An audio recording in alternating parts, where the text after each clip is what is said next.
Turning now to a Fox 5 exclusive. Fulton County inmates tied up and beat a prisoner severely.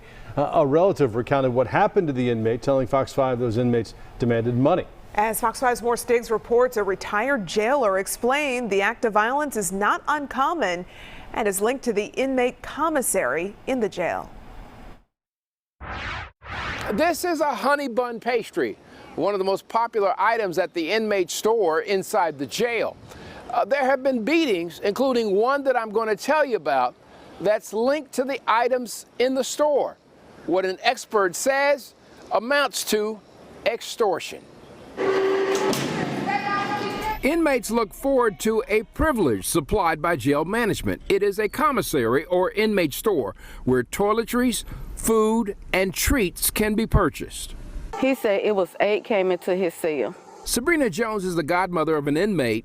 In the middle of the night at the end of last week, a group of inmates handed out their version of punishment, reportedly because they did not get the cash they sought to make commissary purchases. Hog-tied him, both of his hands together, both of his feet. It was difficult to recount how her godson described what happened to him. All of them had a knife. All of them had a knife? Yes. He said he got cuts all over his body. Both of his ribs is fractured. All his teeth is knocked out of his mouth.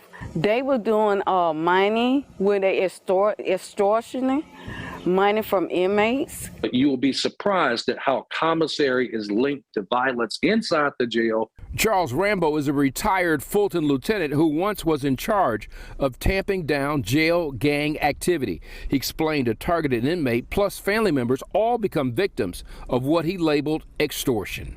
Most inmates will contact their senior members of their family because, of course, grandmother or grandfather will be more sympathetic, and they will put the money on what we call the books in order for that inmate now to go and to purchase items. I really want him moved out of the facility. So I first learned about this incident last Friday. I contacted Sheriff Labatt. He told me he had not heard about it, but would check on it. So we've got some questions, including where were the staff members when this extensive beating took place? When we get some answers, we'll do a follow-up. From Fulton County Jail, I'm More Stiggs, Fox 5 News.